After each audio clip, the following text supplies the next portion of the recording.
L'invasion extraterrestre, une menace venue des étoiles.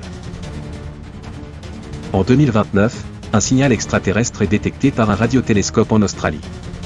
D'abord accueilli comme une avancée scientifique majeure, il devient rapidement un cauchemar. Les messages, d'abord incompréhensibles, révèlent des intentions hostiles. En quelques semaines, des vaisseaux géants apparaissent dans le ciel, bloquant la lumière du soleil. Les gouvernements tentent de communiquer, mais les aliens répondent par des attaques ciblées. New York, Tokyo et Paris sont réduites en cendres en quelques heures. Les survivants racontent des créatures mécaniques, des drones tueurs et une technologie bien supérieure à la nôtre.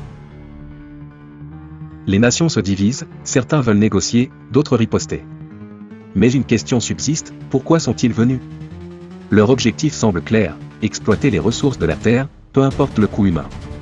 Les villes tombent une à une, et l'humanité réalise qu'elle n'est plus au sommet de la chaîne alimentaire.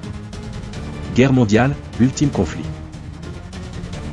Face à l'invasion, une nation se déchire. Les États-Unis accusent la Chine de collaborer avec les aliens, tandis que l'Europe tente de former une coalition.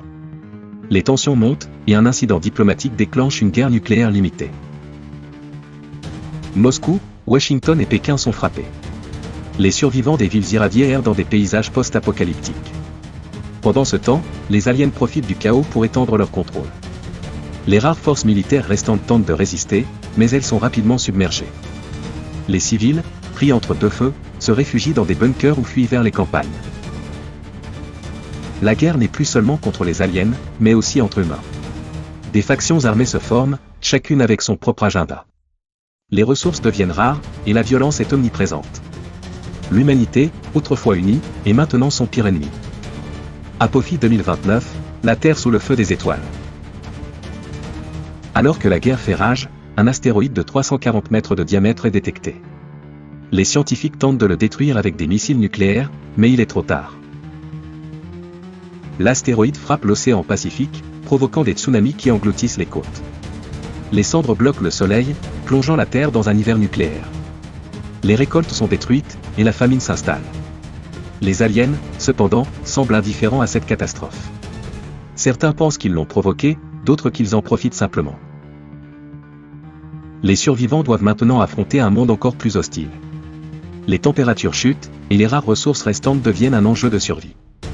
Les villes sont ensevelies sous la neige et les cendres, et les survivants luttent pour trouver de la nourriture et de la chaleur. L'effondrement global, le chaos social. Avec les ressources épuisées et les infrastructures détruites, la société s'effondre. Les gouvernements tombent, et les survivants forment des factions rivales. La loi du plus fort règne, et l'humanité sombre dans la barbarie. Les villes sont abandonnées, et les campagnes deviennent des zones de guerre. Les aliens, toujours présents, semblent observer ce chaos avec indifférence. Certains survivants tentent de reconstruire, mais la plupart luttent simplement pour survivre. Les hôpitaux sont débordés, les maladies se propagent, et les morts s'accumulent. Les enfants grandissent dans un monde où la violence est la norme. Les rares moments de paix sont éphémères, et l'espoir s'amenuise chaque jour. Éruption solaire, l'impact invisible. Une éruption solaire massive frappe la Terre, détruisant les réseaux électriques et de communication. Les survivants sont plongés dans l'obscurité, sans moyen de coordonner une réponse. Les aliens, cependant, semblent immunisés. Les systèmes de navigation, les communications et les infrastructures critiques sont réduits à néant. Les hôpitaux ne peuvent plus fonctionner, et les dernières réserves de nourriture pourrissent sans réfrigération. Les survivants doivent revenir à des méthodes primitives pour survivre. Les aliens, toujours présents, semblent tirer profit de cette nouvelle vulnérabilité humaine. Supervolcan Yellowstone, l'hiver qui tue la planète. Yellowstone entre en éruption, projetant des cendres dans l'atmosphère et bloquant la lumière du soleil. Les températures chutent, et l'hiver s'installe pour des décennies. Les survivants luttent pour trouver de la nourriture et de la chaleur. Les récoltes sont impossibles, et les animaux meurent en masse. Les aliens, cependant, semblent s'adapter à ces nouvelles conditions. Les survivants doivent faire face à un choix impossible, braver le froid pour trouver des ressources ou rester cachés et risquer de mourir de faim.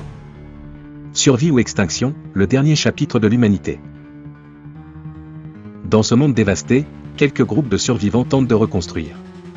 Mais avec les aliens toujours présents et les conditions extrêmes, l'espoir s'amenuise.